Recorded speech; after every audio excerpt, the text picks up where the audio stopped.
ریاض صالحین میں توبہ کا باب چل رہا تھا، اس کا اختتام پچھلے سبق میں ہو گیا۔ توبہ کے باب کے بعد امام نووی رحمۃ اللہ علیہ صبر کے متعلق قرآن پاک کی آیات اور احادیث شریف جو ہیں وہ لے کر آ رہے ہیں۔ صبر کا لغت میں مطلب ہوتا ہے باندھنا، پابند کر لینا، کسی چیز کو روک لینا۔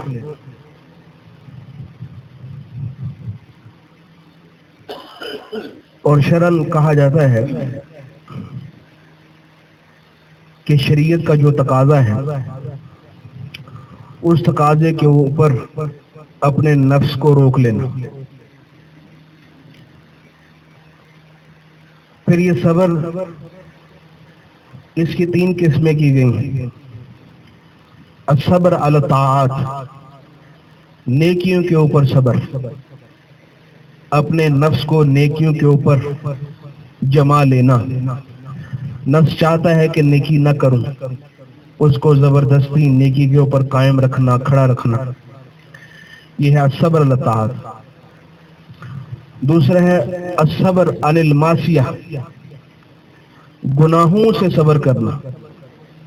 نفس گناہ کا تقاضا کرتا ہے، اس گناہ سے اپنے نفس کو روک کر رکھنا، اس کو کہتے ہیں الصبر علی المعصیہ۔ تیسرا ہے الصبر علی المصائب، تکلیفوں پریشانیوں کے اوپر اپنے نفس کو جما لینا۔ تکلیفیں اور پریشانیاں ان کے اندر جو شریعت کے تقاضے ہیں ان کے مطابق اپنے کو بنانے کی کوشش کرنا، اس کو کہتے ہیں صبر علی المصائب۔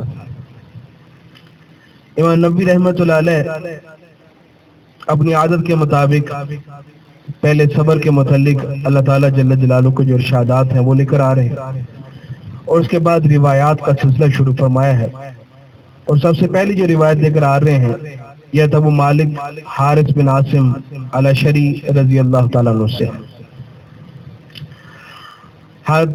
ابو مالک حارث بن عاصم الاشعری رضی اللہ تعالیٰ عنہ اشعریین میں سے ہیں، یعنی یمن کے قبیلہ اشعری کے ساتھ تعلق رکھتے ہیں۔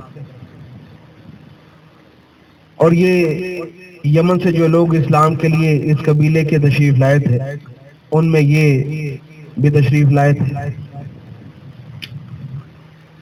نبی پاک صلی اللہ علیہ وسلم کے وہ صحابہ جو کہ حجۃ الوداع کے موقع پر موجود تھے اور انہوں نے نبی پاک صلی اللہ علیہ وسلم کے حجۃ الوداع کے بقائے اور واقعات امت تک پہنچائے ہیں، ان میں ان کا نام بھی آتا ہے۔ 18 کے قریب نبی پاک صلی اللہ علیہ وسلم کے ارشادات امت تک پہنچائے ہیں۔ ان سے جو روایت آ رہی ہے اس روایت کا خلاصہ اور حاصل یہ ہے کہ نبی پاک صلی اللہ علیہ وسلم نے چھوٹے چھوٹے مختصر جملوں کے اندر مختلف نیک اعمال، ان کی فضیلت، ان کے خواص جو ہیں وہ بیان فرمائے۔ اور ان چھوٹے چھوٹے جملوں کے اندر چونکہ صبر کی فضیلت بھی ارشاد فرمائی ہے، اس لیے امام نووی رحمۃ اللہ اس روایت کو یہاں اس باب کے اندر لے کر آ رہے ہیں۔ نبی پاک صلی اللہ علیہ وسلم کو اللہ تعالیٰ نے جو معجزات عطا فرمائے، جو خصوصیات عطا فرمائی، ان خصوصیات اور معجزات میں سے خصوصی یہ بھی تھی کہ آپ کو جامع کلمات عطا کیے گئے۔ جامع کلمات یعنی ایسی باتیں جن کے الفاظ تو تھوڑے ہوتے ہیں لیکن ان کے معنی بہت زیادہ ہوتے ہیں۔ چنانچہ اس روایت کا ایک ایک جملہ اگرچہ وہ ایک ایک دو لفظوں کے اوپر مشتمل ہے لیکن وہ اتنا وسیع اور جامع ہے کہ اس کے اوپر پوری ایک کتاب لکھی جا سکتی ہے۔ چنانچہ اس سلسلے میں جو پہلا جملہ ارشاد فرمایا الطہور شطر الایمان، دوسرا فرمایا والحمدللہ تملأ المیزان، وسبحان اللہ والحمدللہ تملأان ما بین السماوات والارض، آگے فرمایا والصلاۃ نور والصدقۃ برہان والصبر ضیاء والقرآن حجۃ لک او علیک کل الناس یغدو فبائع نفسہ فموبقها او موبقها۔ تو پہلا جملہ ارشاد فرمایا الطہور شطر الایمان، صفائی ایمان کا حصہ ہے، یا صفائی نصف ایمان ہے، دونوں ترجمے اس کے کیے گئے. شطر کا مطلب حصہ بھی آتا ہے اور نصف بھی آتا ہے. تو صفائی نصف ایمان کیسے ہے؟ اس لیے کہ اللہ تعالیٰ جل جلالہ کے جتنے احکام ہیں وہ یا تو انسان کے ظاہری جسم سے متعلق ہے، قالب سے متعلق ہے، یا پھر انسان کے باطنی جسم یعنی قلب سے متعلق ہے. تو قالب کے ساتھ جن اعمال کا تعلق ہے، جن احکام کا تعلق ہے، یہ آدھا ایمان ہو گیا. اور قلب کے ساتھ جن اعمال اور جن عوامر کا تعلق ہے، یہ بقیہ آدھا ایمان ہو گیا. ظاہری جسم کی صفائی گناہوں سے بھی اور ناپاکیوں سے بھی، اور باطن کی صفائی بھی عقائد کے حوالے سے ہو، برے عقائد سے صفائی یا بری خصلتوں سے صفائی. تو اس کے اندر چونکہ پورے کا پورا دین آ جاتا ہے تو آدھا دین انسان کا مکمل ہو جاتا ہے اگر اپنے ظاہری جسم کی صفائی رکھے، گناہوں سے بھی اور ظاہری گندگی اور ناپاکیوں سے بھی. اور یہاں سے آپ کو یہ بات معلوم ہو گئی کہ صفائی کی شریعت میں کتنی زیادہ اہمیت ہے. عام طور پر صفائی کو عادت کا معاملہ یا ایک مزاج کا معاملہ سمجھا جاتا ہے، حالانکہ یہ عادت اور مزاج کا معاملہ نہیں ہے بلکہ صفائی دین کا معاملہ ہے، اور یہ دینی حوالے سے خاص حیثیت رکھتی ہے. شریعت میں بہت سارے احکام ایسے ہیں جن کا تعلق نماز روزے کے ساتھ نہیں ہے، ان کا تعلق بظاہر ظاہری صفائی کے ساتھ ہے. چنانچہ روایات کے اندر آ گیا مسلمانوں کے لیے جو چیزیں پسندیدہ قرار دی گئی ہیں، ان کی بڑی فضیلت شمار کی گئی ہے. وہ غسل کرنا ہے، وضو کرنا ہے، ناک میں پانی ڈالنا ہے، اسی طرح مسواک کرنا ہے، منہ میں پانی ڈالنا ہے، کلی کرنا ہے، ہاتھوں کی انگلیوں کا خلال کرنا تاکہ دندوں کی طرح یہاں ہاتھوں کی انگلیوں کے درمیان گندگی نہ جمے، پاؤں کی انگلیوں کا خلال کرنا ہے، اسی طرح سرمے کا استعمال کرنا ہے، مسواک کا استعمال کرنا ہے، خوشبو کا استعمال کرنا ہے، زیر ناف بال صاف کرنے ہیں، بغلوں کے بال صاف کرنے ہیں، ناخنوں کی صفائی کرنا ہے، ناخن کاٹنا ہے، لبیں یا مونچھیں یہ تراشنی ہے. اس کے علاوہ کتنے ایسے احکام ہیں جن کے آپ دیکھیں گے ان کا نماز روزے کے ساتھ تعلق نہیں ہے بلکہ ان کا سارے کا سارا تعلق ظاہری صفائی کے ساتھ. تو صفائی کو بہت زیادہ اہمیت اللہ تعالیٰ نے عطا فرمائی. اور یہاں سے آپ کو معلوم ہو گیا ہوگا کہ جب صفائی نصف ایمان ہے اور ظاہری باطنی صفائی پورا ایمان ہے تو ولایت کا تعلق صفائی کے ساتھ ہے، نہ کہ اللہ کی ولایت کا تعلق، اللہ کے قرب کا تعلق گندگی کے ساتھ ہے.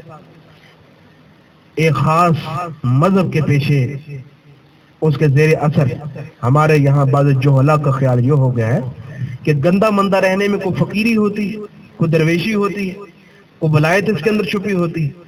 چنانچہ ایسے گندے مندے لوگوں کے لوگ متقد ہو جاتے ہیں کہ ان کے بہت لمبے لمبے بال ہوتے ہیں، 10 سال ہو گئے نہائے کوئی نہیں، 10 سال ہو گئے ناخن نہیں کاٹے، بال جڑے ہوئے ہیں، گندے کپڑے پہنے ہوئے ہیں، پھٹے پرانے کپڑے پہنے ہوئے ہیں، پاؤں میں جوتا نہیں پہنا ہے، میل کچیل سیٹے ہوئے ہیں. ایسے گندے مندے لوگوں کو لوگ اللہ کا ولی سمجھنا شروع ہو جائے.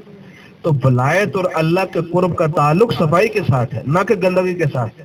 جتنا انسان صاف ہوتا ہے اتنا اللہ کے قریب ہوتا ہے، اتنا ہی اس کا ماحول قدسی ہوتا ہے، اتنا ہی فرشتے اس سے محبت کرتے ہیں. اور جتنا وہ گندا ہوتا ہے اتنا اللہ کی ذات سے دور ہوتا ہے، اتنے ہی شیطانوں کے زیادہ وہ قریب ہوتا ہے. چنانچہ شیطان گندگی کو پسند کرتا ہے. فرمایا نبی پاک صلی اللہ علیہ وسلم ان حاضل حشوش محتضرہ، یہ بیت الخلاء بھائی جو ہوتے ہیں یہاں شیطان ہوتے ہیں، جن ہوتے ہیں موذی قسم کے. اور جو ہمیں دعا سکھائی وہ بھی ایسے ہی ہے کہ چونکہ یہاں جانا ہے بیت الخلاء میں اور وہ ماحول ایسا ہے کہ جہاں انسان کو کپڑے بھی اتارنے پڑتے ہیں تو فرشتوں سے دوری کا ماحول ہے اور جنوں سے، شیاطین سے، گندی خبیث روحوں سے قربت کا ماحول ہے تو وہ نقصان پہنچا سکتے ہیں. چنانچہ دعا ہی ایسی سکھائے اللہم انی اعوذ بک من الخبث والخبائث، یا اللہ میں آپ سے پناہ چاہتا ہوں ناپاک جنیوں سے اور ناپاک جنوں سے. تو وہ تکلیف پہنچا سکتے ہیں، ایسا موقع ایسا ہوتا ہے وہ تکلیف پہنچا سکتے ہیں. اسے دعا ہمیں سکھائے. تو سارے صاف گھر کو چھوڑ کے گندے خبیث جن ہوتے ہیں وہ یہاں بیت الخلاؤں کے اندر رہتے ہیں. تو گندگی کے ساتھ مناسبت خبیث روحوں کو ہوتی ہے، جنوں کو ہوتی، شیطانوں کو ہوتی. یہی وجہ ہے کہ جتنے بھی جادوگر قسم کے لوگ ہوتے ہیں یہ قصدن نہایت گندے کام کرتے ہیں، قصدن گندے مندے رہتے ہیں. غسل جنابت نہیں کرتے ہیں، بڑے بڑے عرصے نہاتے نہیں ہیں، بلکہ قصداً گندے کام کرتے ہیں، قصداً گندے کام کرتے ہیں، گندے مندے رہتے ہیں، کیونکہ ان کا نے جادو ٹونے کے اندر جنات سے، خبیث روحوں سے استعانت کرنی ہوتی ہے، وہ خوش ہو کر ان کا کام کر دیتے ہیں۔ تو یہ اگر صاف ستھرے رہیں تو وہ ان کا پھر کام نہیں کرتے، تو گندے مندے رہنے میں چونکہ ان کو قرب محسوس ہوتا ہے، اس لیے ان کا کام کر دیتے ہیں، اس لیے ایسے لوگ اکثر گندے مندے رہتے ہیں۔ تو گندا مندہ رہنا یاد رکھو، اس میں ولایت نہیں ہے، صاف ستھرا رہنے میں ولایت ہے۔ اللہ تعالیٰ کا قرب جو نصیب ہوتا ہے وہ صاف ستھرے لوگوں کو ہوتا ہے، گندے لوگوں کو قرب نصیب نہیں ہوتا۔ تو بل شریعت نے صفائی کو بہت زیادہ اہمیت عطا فرمائی، بہت زیادہ اہمیت عطا فرمائی، اور خاص طور پر ان صفائی کے معاملات میں اپنے پیشاب سے صفائی بھی، اپنے انسان کے پیشاب سے صفائی، یہ بہت زیادہ اہمیت کی حامل چیز ہے۔ یہ اللہ تعالیٰ نے انسان کے ایک امتحان رکھا ہے کہ گندگیوں سے بچنا ضروری قرار دیا، اور خاص طور پر اس گندگی سے بچنا ضروری قرار جو اس کے اندر سے ہی نکل رہی ہے، تو اس کے اندر ایک انسان کا امتحان ہے، اس سے بچنا نہایت ضروری ہے۔ نبی پاک صلی اللہ علیہ وسلم ارشاد فرمایا استنزہوا من البول فإن عامۃ عذاب القبر منہ، یہ پیشاب کی چیٹوں سے بچو بھائی، اکثر عذاب قبر اسی کی وجہ سے ہوتا ہے۔ علماء نے فرمایا ویسے تو ہمارا ایمان ہے کہ ایسا ہی ہے، جو آدمی پیشاب کی چیٹوں سے حفاظت نہیں کرتا تو عذاب قبر میں مبتلا ہو سکتا ہے، اگرچہ ہمارا ایمان ہے کہ ایسا ہی ہوتا ہے۔ اور بظاہر یہاں جرم اور سزا کے اندر مطابقت نظر نہیں آ رہی کہ آخر پیشاب کی چھینٹوں سے بچنا نہ بچنا اور قبر کے عذاب کا آپس میں کیا تعلق ہے۔ ہمارا ایمان ہے کہ ایسا ہی ہے، لیکن علماء نے ان کے درمیان مناسبت بیان کرنے کی کوشش بھی کی ہے۔ وہ فرماتے دیکھو، یہ جو آدمی پیشاب کی چھینٹوں سے نہیں بچتا، یا دوسرے لفظوں میں کہہ لو استنجا صحیح نہیں کرتا، ہمارے یہاں لوگ استنجا صحیح نہیں کرتے، فقہا نے لکھا ہے بہت کم کوئی ایسا آدمی ہوگا جس کو پیشاب کے بعد کرنے کے بعد قطرہ نہ آتا ہو۔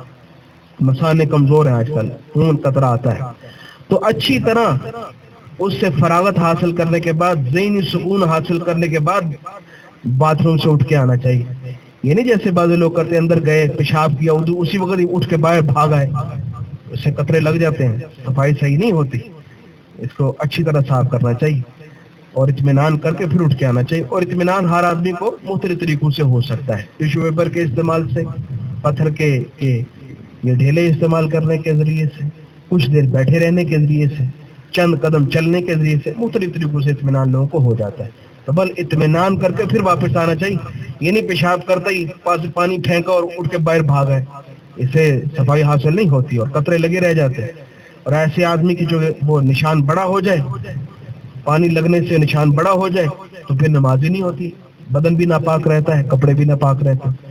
تو چونکہ اس کا تعلق نماز کے ذریعے سے ہے، اور حدیث شریف کے اندر آ گیا کہ قبر کے اندر سب سے پہلے جو سوالات ہونے وہ نماز کے بارے میں ہونے، نماز کو دیکھا جائے گا، وہ صحیح نکل آئی تو انشاءاللہ امید ہے آگے سب کچھ صحیح نکلے، یہ صحیح نہ نکلی تو پھر آگے کام خراب ہو سکتا ہے۔ تو چونکہ اولین سوالات قبر کے اندر بھی اول پوچھ اس نماز کے بارے میں ہونی ہے، اور پیشاب سے حفاظت نہ کرنے والے آدمی کی نماز صحیح نہیں ہوتی، اس لیے اس کو قبر میں پٹائی زیادہ ہوتی ہے۔ تو اس لیے پیشاب کی چھینٹوں سے حفاظت یہ بہت زیادہ ضروری ہے۔ اللہ تعالیٰ نے یہ ایک امتحان ہمارے لیے رکھا ہے، بہت زیادہ ضروری ہے۔ روایت کے اندر آتا ہے اسعد بن معاذ رضی اللہ تعالیٰ کا انتقال ہو گیا، بہت بڑے صحابی، عشرہ مبشرہ میں بھی ان کا شمار ہوتا ہے، بلکہ ان کا نہیں ہوتا، اسعد بن ابی وقاص کا ہوتا ہے۔ البتہ ان کے بارے میں روایت جنتی ہونے کی ہے، عشرہ مبشرہ میں سے نہیں ہے۔ اسعد بن معاذ بڑے درجے کے صحابی ہیں، جنت کی بشارتیں ان کے بارے میں بھی ہیں۔ تو اسعد بن معاذ رضی اللہ تعالیٰ عنہ شہادت ہو گئی، نبی پاک صلی اللہ علیہ وسلم نے یہ بھی بتا دیا کہ 70,000 فرشتے نماز جنازہ پڑھنے کے لیے آئے ہیں۔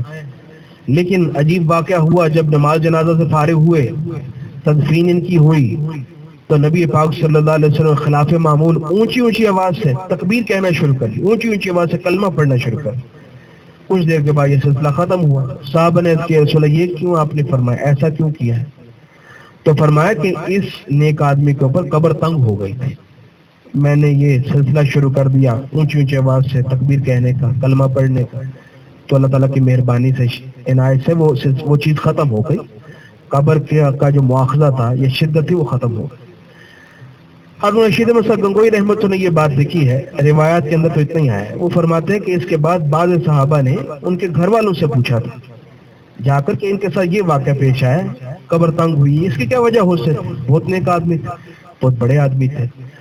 ان کے گھر والوں جو وجہ بتائی اس کا خلاصہ یہ تھا کہ یہ اونٹ چراتے تھے, اور اونٹ چرانے کے دوران اونٹوں کے پیشاب سے کوئی زیادہ حفاظت نہیں کرتے تھے, تو اس کی وجہ سے اتنے بڑے آدمی کو تکلیف پیش آ گئی پیشاب کی چھینٹوں سے حفاظت نہ کرنے کی وجہ سے. تو اس لیے اس سے حفاظت کرنا بہت ضروری ہے. پاکی کے متعلق بقیہ احکامات, بقیہ فضائل جو ہے ان کا بیان پھر انشاءاللہ کل کے سبق میں کریں. اللہ تعالی ہم اس کو سمجھ نصیب فرمائے. الحمدللہ.